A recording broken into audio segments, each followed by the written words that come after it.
Hello guys, season 6 day number 9 പൊള്ളിയായിരുന്നു കേട്ടോ. എനിക്ക് നല്ല ഇഷ്ടപ്പെട്ടു. കൊള്ളാം. കണ്ടന്റ് ഉണ്ടാവില്ല എന്നൊക്കെ നമ്മൾ തെറ്റിദ്ധരിച്ചിരുന്നിടത്ത് അത്യാവശ്യത്തിൽ കൂടുതൽ കണ്ടന്റ്. ഞാൻ പറഞ്ഞില്ലേ, രതീഷ് മാറിക്കഴിഞ്ഞാൽ ബാക്കിയുള്ളവരൊക്കെ എന്ന് ആക്റ്റീവ് ആകും. Everywhere content. നൗറയ്ക്ക് എന്തോ നല്ല വിഷമം ഉണ്ടായിട്ടുണ്ട് കേട്ടോ. കഴിഞ്ഞ കുറേ ഇതിൽ നമ്മൾ ഈ മെയിനായിട്ട് കിട്ടുന്ന ഒരു ഇതല്ലേ കാണുന്നുള്ളൂ. ഇതിൻ്റെ ഇടയ്ക്കുള്ള കുറച്ച് സംഭവങ്ങൾ നമുക്ക് സ്കിപ്പ് ഔട്ട് ആവുന്നുണ്ട്. പക്ഷെ അത് ഞാൻ ഇന്നാണ് മനസ്സിലാക്കിയത്. നൗറ ഭീകരമായി ആക്രമിക്കപ്പെടുന്നുണ്ട് ജാസ്മിനുമായിട്ട്. പക്ഷേ നൗറയാണോ ആക്രമിക്കുന്നത് അതോ ജാസ്മിനാണോ ആക്രമിക്കുന്നതെന്ന് ചോദിച്ചു കഴിഞ്ഞാൽ നൗറയാണെന്ന് എനിക്ക് പറയേണ്ടി വരും. കാരണം നൗറ ആള് ടെററാണ്. അവസരം അങ്ങോട്ട് ഉപയോഗിച്ചു എന്നാണ് ഞാൻ മനസ്സിലാക്കുന്നത്. അപ്പോൾ ഇന്നത്തെ പ്രശ്നം എന്താന്ന് പറഞ്ഞാൽ തുടക്കം തന്നെ പുരോഗമനവാദത്തിനെ ഒന്ന് കൊട്ടിക്കൊണ്ടാണ് ജാസ്മിൻ ഭയങ്കര ഭീകരമായ ഒരു ഭാഷണം തരുന്നത്. ശരിയല്ലേ? ആ കുട്ടി പറയുന്നത് കറക്റ്റ് അല്ലേ? ഇത്രയും പുരോഗമനം എന്നൊക്കെ അവകാശപ്പെടുന്ന നിങ്ങൾ ഇത് ചെയ്യാൻ പാടുണ്ടോ? ദാറ്റ് ബ്രെയിൻ വാഷ് യമുന റാണിക്ക് കൃത്യമായി കൊണ്ടു.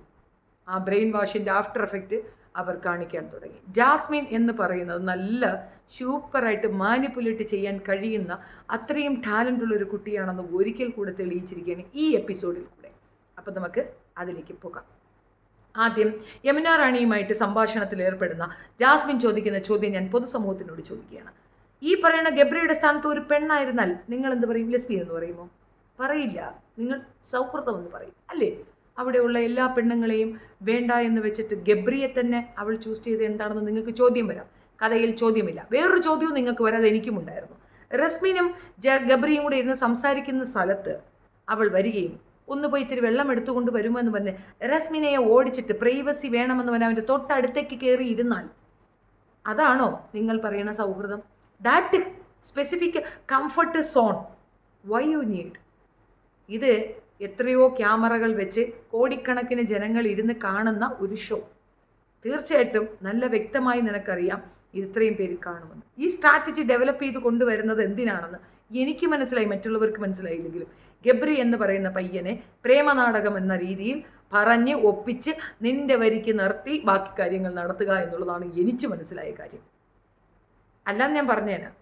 ഇപ്പോൾ യമുന റാണിയോട് ഈ പുരോഗമനവാദം പറയുന്ന ജാസ്മിൻ ഗബ്രിയുടെ പ്രസൻസിൽ അത് പറഞ്ഞാൽ സമ്മതിക്കും.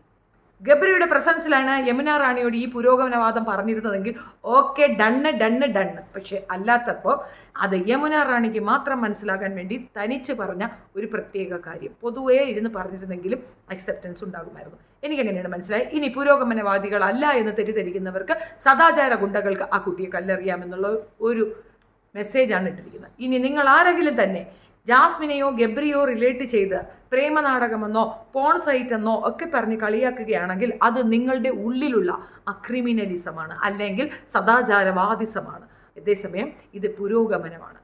ഒരു പൊതുസമൂഹത്തിൽ ഒരു പെൺകുട്ടി എങ്ങനെയായിരിക്കണം എന്നുള്ളതിൻ്റെ ഏറ്റവും നല്ല ഉദാഹരണമായി, പ്രത്യേകിച്ച് ഇസ്ലാം മതത്തിൽ നിന്നുകൊണ്ട് വന്ന സ്പ്രേ അടിക്കുന്നത് പോലും ഇസ്ലാമിക വിരുദ്ധമാണെന്ന് നമ്മൾക്കൊക്കെ മനസ്സിലാക്കി തന്ന ജാസ്മിൻ നമ്മൾക്ക് വേണ്ടിയിട്ട് അവിടെ ഒരു പുരോഗമനവാദം കാണിച്ചു തരുമ്പോൾ അതിനെ അനുകൂലിക്കുകയും സപ്പോർട്ട് ചെയ്യുന്നതിന് പകരം ആ പെൺകുട്ടിക്ക് ഇല്ലാത്തൊരു പ്രണയം ഉണ്ട് എന്ന് പറഞ്ഞ് ആ പെൺകുട്ടിയുടെ തലയിലേക്ക് അടിച്ചേൽപ്പിച്ച് വെക്കുന്നത് തെറ്റാണ്.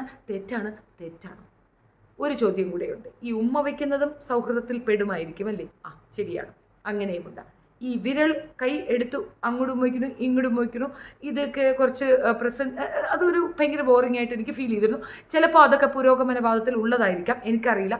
പുരോഗമനവാദം എന്ന് പറഞ്ഞാൽ ഇതാണ് എന്ന് തെറ്റിദ്ധരിപ്പിക്കപ്പെടുന്ന കുറേയധികം മുസ്ലിം പെൺകുട്ടികളുണ്ട്. മുസ്ലിം ഞാൻ എടുത്തു പറയും. ഓക്കെ, അപ്പോൾ അറ്റാച്ച്മെൻറ്റിനെയും ഇമോഷണൽ അറ്റാച്ച്മെൻറ്റിനെയും ഒക്കെയാണ്. പക്ഷേ ഇതിനകത്ത് എനിക്കൊരു ചെറിയൊരു സംശയം എന്തെന്ന് പറഞ്ഞു കഴിഞ്ഞാൽ എവിടെ ഒരു തേപ്പ് മണക്കുന്നുണ്ടല്ലേ? അത് വലിയ ടെൻഷനൊന്നും അടിക്കേണ്ട, യൂഷ്വൽ തിങ്. തേപ്പ് മണക്കുന്നുണ്ട്, അതിൻ്റെ ഉസ്താദ് അപ്പുറത്ത് വെളിയിൽ നിൽക്കുകയാണ്. ആളറിയുമ്പോഴേ പ്രശ്നമുള്ളൂ. ആ ചെറുക്കൻ്റെ വീട്ടുകാരോടാണ് ജേബി ഇത് പ്രിപ്പയർ ആയിരുന്നുള്ളൂ. മാൻ തകർന്ന് തനിപ്പടമായി വെട്ടാൻ നിലയിൽ പൊട്ടിക്കുത്തി തിരിച്ചു വരാൻ ചാൻസ് ഉണ്ട്. All the best. ഏതായാലും യമുന റാണി ആ സുനാഫിക്കേഷനിൽ വീണിട്ടുണ്ട്. ഓക്കെ, പിന്നെ അപ്സര പറയുന്ന കുറേ കാര്യങ്ങൾ. എന്തൊരു കള്ളിപ്പെണ്ണാണ് അവൾ. അവിടെ ഇവിടെ നൂട്ടാൻ നോക്കിയില്ലേ? ഇതൊക്കെയാണ് പറയുന്നത്. പക്ഷേ വാസ്തവത്തിൽ എനിക്ക് അങ്ങനെയല്ല ഫീൽ ചെയ്തത് കേട്ടോ. അപ്സര ജെന്യൂനായിട്ടാണ് പ്ലേ ചെയ്തിട്ടുള്ളത്, കൃത്യമായി ആക്ട് ചെയ്തു. എല്ലാവർക്കും നല്ല രീതിയിൽ വെറുപ്പും ഒരു അകൽച്ചയും ജാസ്മിനോടും ഗബ്രിയോടും ഉണ്ട് എന്നാണ് ഇന്നത്തെ എപ്പിസോഡിൽ നിന്ന് മനസ്സിലാകുന്നത്. അത്രയും വെറുക്കേണ്ട ഒരു അവസ്ഥ അവിടെ ഉണ്ടോ എന്ന് ചോദിച്ചാൽ അതില്ല എന്ന് തന്നെ ഞാൻ പറയും. പിന്നെ ഗബ്രി ഉണ്ടായിരുന്ന സമയത്തായിരുന്നെങ്കിൽ അത് ഓക്കെ. പിന്നെ ജാനുവിനോട് ഐസ്ക്രീം കഴിക്കുന്ന സമയത്ത് എനിക്ക് അവർക്കൊപ്പം നിൽക്കാനാണ് ഇഷ്ടം. കാരണം ജാനു ഐസ്ക്രീം എടുക്കുന്ന സമയത്ത് ചോദിക്കാതെ എടുത്തത് തെറ്റേ. ജാസ്മിൻ ഐസ്ക്രീം കഴിക്കുന്നത് ചോദിക്കാതെ എടുത്തത് കൊണ്ട് ആ ഒരു കാര്യം വേറൊരു ലെവലിൽ അത് അവതരിപ്പിക്കാൻ പറ്റും. പക്ഷേ ഏത് ലെവലിൽ അവതരിപ്പിച്ചാലും ഫുഡ് കഴിക്കുന്ന സമയത്ത് നീ അതെന്തിന് എടുത്തു എന്ന് ചോദിച്ചാൽ അത് തീർച്ചയായിട്ടും ഒരു യുദ്ധത്തിന് ഇതാക്കും. ഇവിടെ ഞാനത് എക്സ്പീരിയൻസ് ചെയ്യാറുണ്ട്. കാരണം എനിക്ക് 2 പേരുണ്ട് ഇവിടെ. 2 പേരിൽ ഒരാൾ ഒരു ഫുഡ് കൊണ്ടുവച്ചാൽ മറ്റേ ആൾ അത് എടുത്ത് കഴിച്ചാൽ യുദ്ധമാണ് ഇവിടെ. ഒരു രക്ഷയില്ലാത്ത സാധനമാണ്. ഭക്ഷണത്തിന് അടി കൂടുന്ന 2 പേരെ കാണണമെങ്കിൽ എൻ്റെ വീട്ടിലേക്ക് വരാം. കാരണം അതിവിടെ എക്സ്പീരിയൻസ് ചെയ്യുന്നത്. തീർച്ചയായിട്ടും ജാനുവിൻ്റെ ദേഷ്യം ന്യായമാണ്. പക്ഷെ അപ്സരയെ നിങ്ങൾ ടാർഗറ്റ് ചെയ്ത് എന്തിനാണ്? അപ്സര ടീം വർക്കാണ് ചെയ്യണതെന്ന് ജബ്രി പറയുന്നുണ്ട്. അപ്പോൾ ജബ്രി ചെയ്യുന്നത് ടീം വർക്കല്ലേ? ജബ്രിയും ജാസ്മിനും ടീം വർക്കാണ് അവിടെ ചെയ്യുന്നത്. ആ ടീം വർക്കിൽ ബാക്കിയുള്ളവരുടെ എല്ലാവരുടെയും വെറുപ്പ് സമ്പാദിച്ചിട്ടുമുണ്ട്. ഇത് പ്ലേ അല്ല, തീർച്ചയായിട്ടും ജെന്യുവിനായിട്ടുള്ള പ്ലേ ആയിട്ടാണ് എനിക്ക് മനസ്സിലായിട്ടുള്ളത്. ജെന്യുവിനായിട്ടുള്ള ആക്ട് എന്ന് വേണമെങ്കിൽ പറയാം. ജാസ്മിൻ പെട്ടു, ജബ്രി അതിൻ്റെ മേളിൽ പെട്ടു. മൊത്തം അവിടെ ഉള്ളവർക്ക് നല്ല ഒരു ദേഷ്യം ഇവരോട് ഉണ്ടായിട്ടുണ്ട്. അത് ഷോയ്ക്ക് വേണ്ടിയിട്ടല്ല, അതൊരു യൂഷ്വൽ സാധനമാണ്. ഇത് സത്യം പറഞ്ഞാൽ എനിക്ക് ഫീൽ ചെയ്തത് ഇതൊന്നും ഒരു പ്ലേയും അല്ല, എക്സാമ്പിളാണ്. എന്തായാലും കളി നല്ല മുറ്റി മുഴുക്കുന്നുണ്ട് എന്ന് ചുരുക്കം. അപ്പോൾ ഗബ്രിക്ക് വേണ്ടി ജാസ്മിൻ ചാടി വീണ് വന്നപ്പോൾ അപ്സര പറയുന്നുണ്ട് ഇയാൾ സംസാരിക്കേണ്ട. ഉടനെ അപ്സരയ്ക്ക് ഇട്ടൊരു താങ്ങും. ജബ്രിയുടെ കയ്യിൽ നിന്ന് സംഗതി കൈവിട്ട് പോയി എന്ന് മനസ്സിലാക്കുന്ന ജാസ്മിൻ അതൊന്ന് റെക്ടിഫൈ ചെയ്യാൻ വേണ്ടിയിട്ട് അപ്സരയുടെ അടുത്തേക്ക് വരുന്നു. അത് തിരിച്ചറിഞ്ഞ ജബ്രി ഇവളും എന്നൊപ്പം ഇല്ലേ എന്നുള്ള വ്യാകുലതയിൽ ഇപ്പുറത്തിരുന്ന് കരയുന്നു. ഇവിടെയും നിൽക്കണം അവിടെയും നിൽക്കണമെന്നൊരവസരം വന്നപ്പോൾ ജബ്രി നന്നായി തെറ്റി ഒന്ന് മുഷിഞ്ഞ് ബാത്റൂമിനകത്ത് കയറി കതവടയ്ക്കുമ്പോൾ ജബ്രിയെ കാണിക്കാൻ വേണ്ടിയിട്ടുള്ള ജാസ്മിൻ്റെ ആ ഒരു പ്രകടനം സൂപ്പർ. എങ്ങനെ വീണാലും 4 കാലിൽ തന്നെ വീഴുമെന്നൊരു പൂച്ച കാണിച്ചു തരികയാണ് നമുക്ക്. യഥാർത്ഥ റോൾ മോഡൽ ജാസ്മിനാണ്. കിഡിലോസ് കിക്ക് പ്ലേ. ഈ പ്ലേ നിങ്ങളെ കൊണ്ട് പറ്റുമോ? പറ്റൂല. സൂപ്പറായിട്ട് കളിക്കുന്നു ജാസ്മിൻ, സൂപ്പർ പ്ലേ. അല്ല, ജാൻമണി കിടന്നങ്ങ് കരഞ്ഞ് തകർക്കുന്നു. എന്തിനു വെച്ച് എത്രയും കിടന്ന് കരയാൻ? അവ ഐസ്ക്രീം തരൂലെന്ന് പറഞ്ഞു. അത് സുരേഷ് ചോദിച്ചൊരു ചോദ്യമാണ്. എടേ, ഒരാൾ നമ്മളെ ഒരു മീഡിയത്തിൽ ഇരുന്നു കൊണ്ട് ഇൻസൾട്ട് ചെയ്താൽ ഇൻസൾട്ട് ദം ബാക്ക്. നീ ഇതുവരെ ജാസ്മിനെ കണ്ട് പഠിച്ചില്ല ജാൻമണി മനസ്സിലാക്കാനും പഠിക്കാനും ഒരുപാടുണ്ട്. പ്രത്യേകിച്ച് നിങ്ങളുടെ ഏറ്റവും നല്ല ടീച്ചറായി ജാസ്മിനെ അവിടെ നിലനിർത്തണം. ഇടയ്ക്ക് പോയെന്ന് ഒട്ടാൻ നോക്കിയല്ലേ, ജാസ്മിനെ അടുപ്പിച്ചില്ല. അതിൻ്റെ ദേഷ്യമാണ്. കുറച്ച് കരഞ്ഞ് ഡ്രാമ കാണിച്ച് ചെയ്യാന്ന്. അല്ല, ഈ പറയുന്ന നമ്മുടെ പുള്ളിക്കാരനുണ്ടല്ലോ ജബ്രി പറയുന്നുണ്ട്, ഞാൻ കരയുന്നില്ല എന്ന് കരുതി ഞാൻ പറയുന്നതിൽ വാസ്തവമില്ല എന്നല്ല. അതൊരു പോയിൻ്റാണ്. കരഞ്ഞാൽ അവർ പറയുന്ന ശരിയാണ് എന്നൊരു ധാരണയുണ്ട്. അങ്ങനെയാണെങ്കിൽ രതീഷ് കരഞ്ഞപ്പോൾ ഒരു പട്ടിച്ചാതനം തിരിഞ്ഞു നോക്കിയിട്ടില്ല. കൂടുതൽ കരഞ്ഞ് ഷോ കാണിച്ചത് കൊണ്ടല്ലേ രതീഷിനെ പിടിച്ച് പുറത്ത് കളി. മണ്ടനാണെന്നുള്ള സർട്ടിഫിക്കറ്റ് വേണ്ടിക്കിടാൻ ജിൻഡൂട്ടനല്ല, നിനക്കാണ്. ഗബ്രിക്കാണ് കൊടുക്കേണ്ടത് മന്നൻ ആണ് എന്നുള്ള സർട്ടിഫിക്കറ്റ്. കാരണം അവിടെ ഏറ്റവും കൂടുതൽ മണ്ടത്തരം കാണിക്കുന്നത് ജബ്രിയാണ്. സ്വന്തം വ്യക്തിത്വത്തിനെ കൂടെ നശിപ്പിക്കുന്ന രീതിയിൽ ഒരു പെണ്ണിൻ്റെ ഒപ്പം തൂങ്ങി നടന്നുകൊണ്ട് അവൻ കാണിക്കുന്ന പോഷത്തരം, അല്ലെങ്കിൽ അവൾക്ക് വേണ്ടിയിട്ട് പലരെയും തള്ളിപ്പറഞ്ഞുകൊണ്ടും കൂട്ടുകാരെ എല്ലാം മാറ്റി നിർത്തിക്കൊണ്ട് ഈ കാണിക്കുന്ന മണ്ടത്തരത്തിന് തനിക്കാണ് പണി കിട്ടുക. താൻ മടിയനാണെന്നുള്ളതിൻ്റെ ഇനാമ് വരെ തന്നിട്ടുണ്ടായിരുന്നു. അത് ഒരു ഐസ്ക്രീം തന്ന് പൊലിപ്പിച്ചിട്ടുണ്ടെങ്കിൽ പോലും അതൊരു നാണം കെട്ട പരിപാടിയാണെന്ന് മനസ്സിലാവുന്നില്ലേ? Caring means sharing means caring. അത് ചിഹ്നത്താ ഒരു സുനാഫിക്കേഷന് വേണ്ടിയിട്ട് തല്ലുകൂടിയത് മോശമായിപ്പോയി. ഈ ഒരു വിഷയത്തിൽ എനിക്ക് സുരേഷിനെ ഭയങ്കര ഇഷ്ടപ്പെട്ടു. കൃത്യമായി പറഞ്ഞാൽ പുറത്തിറങ്ങി വന്നാൽ നിനക്ക് 1 ലോഡ് ഐസ്ക്രീം ഞാൻ വാങ്ങിച്ചു തരാമെന്ന് പറഞ്ഞാൽ നാറിയനായിരുന്നു. കരച്ചിലല്ല വേണ്ടത്, അവിടെ കരഞ്ഞല്ല ജയിക്കേണ്ടത്. കൃത്യമായി മറുപടി കൊടുക്കണം. ഒരു ബൗൾ ഐസ്ക്രീം ഞാൻ എടുത്തതിന് നീ ടെൻഷനാകുന്നു. സാരമില്ല, ഞാൻ ചോദിക്കാതെ എടുത്തു. I made a mistake, I am a sorry എളിയ. നിനക്ക് പുറത്തേക്ക് വരുമ്പോൾ എൻ്റെ വീട്ടിലേക്ക് വരിക, അല്ലെങ്കിൽ ഞാൻ നിൻ്റെ വീട്ടിലേക്ക് 1 ലോഡ് ഐസ്ക്രീം കൊണ്ടുവന്ന് തരുമെന്ന് ജാൻമണി പറഞ്ഞിരുന്നെങ്കിൽ അഭിമാനമാകുമായിരുന്നു എന്നുള്ളതാണ് എൻ്റെയും കാഴ്ചപ്പാട്.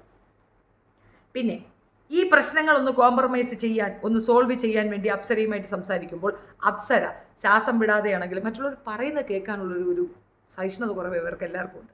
എങ്ങനെയാണെങ്കിൽ പോലും അപ്സര അത് കൃത്യമായി ഹാൻഡിൽ ചെയ്യണം. കാര്യമായി പറയുന്നുണ്ട്, ഇങ്ങനെയാണ് ഇങ്ങനെയാണ് ഞാൻ അങ്ങനെ പറഞ്ഞു, ഞാനൊരു ടീം പ്ലെയറാണ്. അത് മാത്രമല്ല ഞാൻ ഇവിടുത്തെ മെയിൻ കൊണാണ്ടറാണ്. അപ്പോൾ എൻ്റെ കൊണാഫിക്കേഷനിൽ എനിക്കിതൊക്കെ അഡ്ജസ്റ്റ് ചെയ്യേണ്ട ഒരു അവസ്ഥയുണ്ട്. സോ ഞാൻ ഇതിനകത്ത് ഭയങ്കര തീവ്രമായി ഇടപെടുന്നു. ഇത് നമ്മൾ സോൾവ് ചെയ്യും. ഇത് ഞാൻ സോൾവ് ചെയ്യേണ്ട ഒരു ആവശ്യകത കൊണ്ട് ഞാൻ ഐസ്ക്രീം എടുത്തു. അവൻ എന്നെ കളിയാക്കി. എനിക്കൊന്നും ഫീൽ ചെയ്തില്ല. I feel nothing. പക്ഷെ ജാൻമണിക്ക് ഫീൽ ചെയ്താൽ ഞാൻ ജാൻമണിയെ സ്ക്രൂ കയറ്റും. പക്ഷേ അതെൻ്റെ എന്താ പറയണേ, ഹീറോയിസോ അങ്ങനെയല്ല പറയുക. അവിടുത്തെ എന്തൊരു ഒരു സുന അല്ലേ പുള്ളിക്കാരത്തി, അതാണ് ക്യാപ്റ്റൻ. ഈ ക്യാപ്റ്റൻ ആയതുകൊണ്ട് ക്യാപ്റ്റൻ്റെ അധികാരത്തിൽ പെടുന്നതാണ് ആളുകളെ കോംപ്രമൈസ് ചെയ്യുക, സ്ക്രൂ ചെയ്യുക എന്നുള്ളത്. ഫലത്തിൽ ഇങ്ങനെയൊക്കെ പറയുമ്പോൾ നമ്മൾ വിശ്വസിക്കുമെങ്കിലും അപ്സര സ്ക്രൂ പണിതേണം നമുക്ക് എന്താണ് എനിക്കെല്ലാം മനസ്സിലായി. അപ്സരയ്ക്ക് അവളെ കണ്ണെടുത്താൽ കണ്ടുകൂടാ. ആരാ? ജാസ്മിനെ. അപ്പോൾ ജാസ്മിൻ ഗബ്രിക്ക് വേണ്ടി അവിടെ ഫൈറ്റ് ചെയ്യണം. കാരണം ഗബ്രി കഥവടച്ചു. ജാസ്മിൻ്റെ ഇരട്ടത്താപ്പ് ഗബ്രിക്ക് സൂചന കിട്ടി. ഗബ്രി കയറി കഥവടച്ചു. ഗബ്രിയെ സോൾവ് ചെയ്യാൻ ഗബ്രിയുടെ കൺമുന്നിൽ കിടന്ന് തന്നെ അവിടെ ഡടാ ഡടാ ഡടാ ഡടാ ഗുസ്തി ഗുസ്തി ഗുസ്തി ഗുസ്തി. ഇതിൻ്റെ ഇടയ്ക്ക് നൗറ ഒന്ന് സംസാരിക്കാൻ വരുമ്പോൾ നൗറയെ വിരട്ടണുണ്ട്. അത് ശരിയായിരുന്നു നടപടിയല്ല. അതൊരു ഹൗസാണ്. ആ ഹൗസിലൊരു പ്രോബ്ലം നടക്കുമ്പോൾ അതിൻ്റെ ഇടയ്ക്ക് സംസാരിക്കാനുള്ള അധികാരം നൗറയ്ക്കുണ്ട്. നിങ്ങൾക്ക് എന്താണ് നൗറയെ പേടിയാവുന്നത്? ജാസ്മിനും ഗബ്രിക്കും എന്തുകൊണ്ട് നൗറയെ പേടിയാവും? ഗബ്രിക്ക് മനസ്സിലാകാത്തൊരു കാര്യം പറഞ്ഞു തരാം. ടാങ്കോ ഗേൾസാണ് അവർ രണ്ടുപേരും. ഇവർ ടാങ്കോ ആപ്പിൽ വെച്ച് അടി കൂടുന്നവരായിരുന്നു. എന്തിനാണ് വഴക്കെന്നൊക്കെ അവർക്ക് അറിയുള്ളൂ. പക്ഷെ അടി അവിടുന്ന് ഉണ്ടായിരുന്നു എന്നുള്ളത് വസ്തുത. സോ ആ അടിയും ആ വഴക്കും അത് അവിടെ കണ്ടിന്യൂ ചെയ്യും. ക്യാരക്ടർ അസാസിനേഷൻ സിജോ ചെയ്യുമെന്ന് ഭയന്ന് സിജോയെ ടാർഗറ്റ് ചെയ്ത ജാസ്മിന് തെറ്റിപ്പോയി. തനിക്കെതിരെയുള്ള ടാർഗഷൻ അല്ലെങ്കിൽ തന്നെ ടാർഗറ്റ് ചെയ്യുന്നത് സിജോ അല്ല, പകരം ഇത്തരം ആൾക്കാരാണ് എന്നുള്ളതാണ്. ഇനിയുള്ള ദിവസങ്ങളിൽ നൗറയെ പുറത്താക്കാനുള്ള തീവ്ര ശ്രമങ്ങൾ അവരിൽ നിന്ന് നിങ്ങൾക്ക് എക്സ്പെക്ട് ചെയ്യാം. കൂടെ ജാൻമണിയെ. കാരണം ജാൻമണി ജെന്യുവിനായി നിന്നാണ് കാര്യങ്ങൾ അവതരിപ്പിക്കുന്നത്. ഇന്നത്തെ കുറച്ച് ഫൗൾ പ്ലേ ആയിട്ടാണ് എനിക്ക് ഫീൽ ചെയ്തത്. കരച്ചിലെന്നും കൂടെ എനിക്ക് തലയിൽ കിണർ വെച്ചുകൊണ്ട് നടക്കുന്ന പെണ്ണുങ്ങളെ കണ്ടേ കൂടെ. ഓക്കെ, അപ്പോൾ റസ്മിൻ്റെ കാര്യം. ഇവർ രണ്ടുപേരും കൂടെ ചേർന്നുകൊണ്ട് ഒരു ഡ്രാമയും സ്ക്രീൻ സ്പേസിനും വേണ്ടിയിട്ട് ആ പറയുന്ന റൂമിൽ പവർ റൂമിലേക്ക് കയറിയിരിക്കുന്നു. പവർ റൂമിൽ കയറിയിരുന്ന് കരയുന്നു. രണ്ടുപേരും അങ്ങോട്ടും ഇങ്ങോട്ടും കരയുന്നു. പറ്റുമെങ്കിൽ അവനെ ഒന്ന് കെട്ടിപ്പിടിക്കാൻ ഒരു ശ്രമം നടത്തുന്നു ജാസ്മിൻ. ആ ശ്രമവും പാളിപ്പോകുന്നു. കാരണം ഇരട്ടത്താപ്പ അവന് മനസ്സിലായിരിക്കുന്നു. അങ്ങനെ ഒരു സീൻ ഉണ്ടാക്കാൻ അവന് ശ്രമം നടത്തുന്നു. പക്ഷെ അതൊന്നും സംഭവിക്കുന്നില്ല. അപ്പോഴേക്ക് റസ്മിന ഇടിച്ചു കയറുന്നു അതിനകത്തേക്ക്. റസ്മിൻ ആരെടുത്തോ പെർമിഷൻ ചോദിച്ചു എന്ന് പറയുന്നത് കളവാണത്. ആരോടും പെർമിഷൻ ചോദിച്ചിട്ടില്ല. പകരം നിഷാന വന്നത് വിലക്കുമ്പോൾ അവിടെ കയറരുത് എന്ന് വിലക്കുന്നുണ്ട് നിഷാന. അതിനെപ്പോലും ഇറ്റ്സ് ഓക്കെ, അത് ഞാൻ അനുഭവിച്ചോളാം എന്ന് പറയുന്ന റസ്മിൻ അവിടെ ഒരു കളവ് പറഞ്ഞതായിട്ട് ഞാൻ പോയിന്റ് ചെയ്യുന്നു. അതിൻ്റെ ശിക്ഷ കിട്ടിയിരിക്കുന്നു. അർഹപ്പെട്ട ശിക്ഷയാണ്. പക്ഷേ ആ ശിക്ഷ കൊടുക്കാൻ വേണ്ടി പ്ലാൻ ചെയ്യുമ്പോൾ ശ്രീരേഖ പറഞ്ഞതും റോങ് പോയിൻ്റാണ്. കാരണം പവർ റൂം സ്പ്ലിറ്റായി, എല്ലാവരും പുറത്തായി, എല്ലാവർക്കും അങ്ങോട്ടും ഇങ്ങോട്ടും തല്ലും ബഹളവും നീരസവും ഒക്കെ വരാനുള്ള ഒരേ ഒരു കാരണം പവർ റൂമിലേക്ക് ജാസ്മിൻ എന്ന വ്യക്തി കയറിയതാണ്. ജാസ്മിൻ അവിടെ കയറിയത് ആർക്കും ഇഷ്ടപ്പെട്ടിട്ടില്ല എന്നുള്ളൊരു തെളിവാണത്. ശ്രീരേഖ ജാസ്മിനെ ടാർഗറ്റ് ചെയ്യുന്നത് മനസ്സിലാക്കിയ യമുന റാണി ജാസ്മിനെ സപ്പോർട്ട് ചെയ്യുന്നു.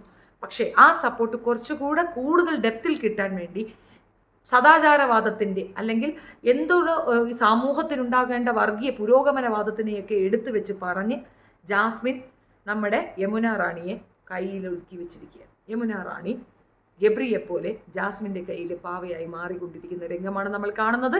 So the point is Sreerekha ഈ പറയുന്ന പവർ റൂമിൽ നിന്ന് ഇറങ്ങാൻ ആഗ്രഹിക്കുന്നു. കാരണം ജാസ്മിൻ തന്നെയാണ്. കാരണം അവർക്ക് നന്നായിട്ട് മനസ്സിലായി ഇവളെക്കാൾ ഭേദം സിജോ തന്നെയാണ്. സിജോയായിരുന്നു ബെറ്റർ എന്ന് ശ്രീരേഖയ്ക്ക് തോന്നുന്നു. പക്ഷേ എന്ത് തന്നെ ആയാലും ശ്രീരേഖയുടെ ഒരു പ്ലേ എനിക്ക് ഭയങ്കരമായിട്ട് ഇഷ്ടപ്പെട്ടു. കുട്ടിയായിട്ടുള്ള 6 വയസ്സ് കുട്ടിയായിട്ടുള്ള അവളുടെ ആ ആക്ടിങ് കിഡിലോസ്കി ആയിരുന്നു. ചാൻസേ ഇല്ല. ആ കടിയും ബഹളവും ഒരു കൂത്തും ഒക്കെ. അപ്പോഴും ഒരു ഐസ്ക്രീം കേസ് അവിടെയുണ്ട്. ഐസ്ക്രീം എടുത്ത് കൊടുക്കുന്നുണ്ട്. അത് കഴിക്കാനൊരു മടി പുള്ളിക്കാരത്തി കാണിക്കുന്നുണ്ട്. അതൊക്കെയൊക്കെ ബിഹൈൻഡ് ഇതൊക്കെ ആയിരിക്കാം. ഇന്നലെ സ്ട്രോബെറി ഐസ്ക്രീമിന് വേണ്ടി കരഞ്ഞു എന്ന് പറയുന്നുണ്ട്. അതിൻ്റെ ഒന്നും ഡെപ്ത് ഞാൻ കണ്ടിട്ടില്ല, അതുകൊണ്ട് എനിക്ക് അതിനെപ്പറ്റി അറിയത്തില്ല. പക്ഷേ ഈ ഇത്രയും കാര്യങ്ങൾ വളരെ കൃത്യമായി ചൂണ്ടിക്കാണിക്കുന്നത് Jabri and Jasmine, I mean Gabri and Jasmine in a very big trouble. അതിൻ്റെ ഇടയ്ക്ക് സ്കോർ ചെയ്യാൻ ശ്രമിച്ച നൗറ പറഞ്ഞ കുറേയധികം കാര്യങ്ങൾ വിജിലൻ്റായി കേൾക്കുന്നവർക്ക് ഞാൻ മുൻപ് നടത്തിയ അല്ലെങ്കിൽ മുമ്പ് പറഞ്ഞ ഒരു വിഷയത്തിൽ ആ സാധനം വിരൽ ചൂണ്ടുന്നുണ്ട്. വേണമെന്നുള്ളവർ മനസ്സിലാക്കിയാൽ മതി. നമ്മളെപ്പോഴും സത്യത്തിൻ്റെ കൂടെ നിൽക്കുന്നവരാണ്. സത്യം മാത്രം പറഞ്ഞാണ് ശീലവും പറഞ്ഞ കാര്യങ്ങളിൽ ഉറച്ചു നിന്നുമാണ് ശീലം. വേണമെങ്കിൽ 2-3 കേസും കൂടെ ഇതിൻ്റെ പേരിൽ എടുക്കാനും ഞാൻ തയ്യാറാണ്. പക്ഷേ അപ്പോഴും ഈ വിഷയത്തിൽ ഞാൻ ഉറച്ചു നിൽക്കുന്നു. എനിക്കെതിരെ പെറ്റീഷൻ ഫയൽ ചെയ്ത ജാസ്മിനിക്ക് എത്രയധികം പേർക്കെതിരെ പെറ്റീഷൻ ഫയൽ ചെയ്യേണ്ടി വരുന്ന ഒരു വിജൃംഭിച്ച സിനാരിയോ ഇവിടെ ഉണ്ടെന്നുള്ളതാണ്. അത് നമുക്ക് വഴിയേ പറയാം. അത് വേറൊരു ലെവലാണ്. അത് പോട്ടെ സാരമില്ല. ഏതായാലും പവർ റൂമിൽ കയറിയിട്ടും പവർ റൂമിൻ്റെ പരിധികളും അല്ലെങ്കിൽ പവർ റൂമിൻ്റെ പവറുമൊക്കെ ഉണ്ടായിട്ട് പോലും നല്ല രീതിയിൽ തേനൊട്ടി മൊത്തത്തിൽ ആകെ മൂഞ്ചിപ്പോയ ജാസ്മിന് വളരെയധികം ആശംസകൾ. കൂടുതൽ കൂടുതൽ കൂടുതൽ മുൻപോട്ട് വരട്ടെ, കൂടുതൽ കൂടുതൽ കൂടുതൽ വെളിയിലേക്ക് വരട്ടെ എന്ന് മാത്രമേ പറയാനുള്ളൂ. ഇന്നത്തെ പ്ലേയിൽ ജാസ്മിൻ്റെ ഒരു പ്ലേയും നിങ്ങൾക്ക് കിട്ടിയിട്ടില്ല. കാരണം പ്ലേ ചെയ്യാനുള്ള സാവകാശം അവരാരും കൊടുത്തിട്ടില്ല എന്നാണ് ഞാൻ മനസ്സിലാക്കുന്നത്. വളരെയധികം തോൽവിയടഞ്ഞ അതിഭീകരമായ വേദനയോടുകൂടി നമുക്ക് കാണാൻ സാധിക്കുന്ന ഒരു വല്ലാത്ത ഒരു കളിയായിരുന്നു ഇന്ന് ഈ പറയുന്ന ബിഗ് ബോസിൽ നടന്നിട്ടുള്ളത്. എനിക്ക് ഇന്നത്തെ എപ്പിസോഡ് പിടിച്ചു. വളരെ സൂപ്പറായിരുന്നു, കൊള്ളാം. യമുന റാണി തരം പോലെ കളിക്കുന്നു. യമുന റാണി തിരിച്ചു വരും എന്നാണ് എനിക്ക് പറയാനുള്ളത്. കാരണം പലരും നമ്മളെ ബ്രെയിൻ വാഷ് ചെയ്യാനുണ്ടാകും. ഒരു കൂട്ടായ്മയിൽ അല്ലെങ്കിൽ ഒരു പൊതുസമൂഹത്തിൽ അല്ലെങ്കിൽ സൊസൈറ്റിയിൽ ഒന്നടങ്കം തന്നെ മാനിപ്പുലേറ്റ് ചെയ്യാൻ പറ്റുന്നത് എങ്ങനെയെന്ന് നമുക്ക് പഠിപ്പിച്ചു തരുന്നതാണ് ജാസ്മിൻ്റെ ഇന്നത്തെ ഒരു പ്രകടനം. എന്തുകൊണ്ട് ജാസ്മിൻ എന്ന് പറഞ്ഞാൽ ഇന്ന് മുഴുக்க ഹൈലൈറ്റ് ചെയ്തിരിക്കുന്ന ജാസ്മിനാണ്. മിണ്ടരുത് എന്ന് നോറയോട് പറയുമ്പോൾ താൻ എന്തോ സംഗതിയാണെന്നുള്ള തോന്നൽ ഉണ്ടായത് കൊണ്ടല്ലേ നോറയോട് അത് പറയുന്നത്. നോറയെ റസ്മിൻ വന്ന് അടക്കുന്ന രീതിയും നിഷാന വന്ന് പറയുന്ന രീതിയും എനിക്ക് ഒട്ടും ഇഷ്ടപ്പെട്ടില്ല. അവളുടെ സമയമാണ്, ചാൻസ് കിട്ടുമ്പോഴല്ലേ അറ്റാക്ക് ചെയ്യാൻ പറ്റുള്ളൂ. അവൾ പ്രതിസന്ധി ഘട്ടത്തിലാണ്. അടുത്ത ആഴ്ച പുറത്തു പോകാൻ നിൽക്കുന്ന പെണ്ണാണ്. പോകുന്നതിന് പേരുണ്ട് പറഞ്ഞിട്ട് പോട്ടെന്ന്. അതിന് അവസരം കൊടുക്കാതിരുന്ന റസ്മിനെയും നിഷാനെയും ഔട്ടാകണമെന്നാണ് എൻ്റെ ആഗ്രഹം. അവരവിടെ ഉണ്ടെങ്കിൽ നൗറയ്ക്ക് ആ ഒരു സംഗതി കിട്ടത്തില്ല. അത് ശരിയല്ല. നൗറയെപ്പറ്റി നൗറയുടെ അമ്മ ഒരു വോയിസ് ഇട്ടതായിട്ട് ഞാൻ മനസ്സിലാക്കുന്നു. അത് ഞാൻ കേട്ടിരുന്നു. എനിക്കതിനകത്തുള്ളൊരു അഭിപ്രായം, ആ അമ്മ പറയുന്നതൊക്കെ ശുദ്ധ നുണയും അതിൻ്റെ കൂടെ തന്നെ ആ പറഞ്ഞതിലൊന്നും തന്നെ കാര്യപ്രസക്തമായ ഒരു കാര്യവുമില്ല. നൗറയുടെ അമ്മ പറയുന്നു ഈ നൗറയുടെ എക്സ് ഹസ്ബൻഡ് പറയുന്നതൊക്കെ കളവാണ്, ജോലിയില്ലാത്തവർ തന്നെയാണ്. ജോലിയില്ലാത്തവർ തന്നെ മോളെ എന്തിനു കെട്ടിച്ചു കൊടുത്തു? ഒന്നാമത്തെ ചോദ്യം. രണ്ടാമത്തെ കാര്യം, മകളുടെ അമ്മായിയപ്പനും അമ്മായിയമ്മയും ഭയങ്കര സ്നേഹമാണെന്ന് പറയണം. അമ്മായിയപ്പനും ഒക്കെ സ്നേഹമാണ് എന്നുണ്ടെങ്കിൽ നൗറ എന്തിന് അവർക്കെതിരെ കേസ് കൊടുത്തു? അപ്പോൾ ഈ രണ്ട് ചോദ്യങ്ങളിൽ തന്നെ ഈ പ്രസ്തുത ഓഡിയോ ചീറ്റിപ്പോയി എന്ന് പറയാൻ പറഞ്ഞു. അതുകൊണ്ട് അതിൻ്റെ പേരിൽ ഞാനൊരു വീഡിയോ ചെയ്യുന്നതല്ല. So day 9 super super super. Day 8 അതിനേക്കാൾ സൂപ്പറായിരുന്നു. വരും ദിവസങ്ങൾ കൂടുതൽ സൂപ്പറാവട്ടെ. നമുക്ക് കൂടുതൽ റിവ്യൂസുമായി കാണുന്നതായിരിക്കാം. Thank you so much.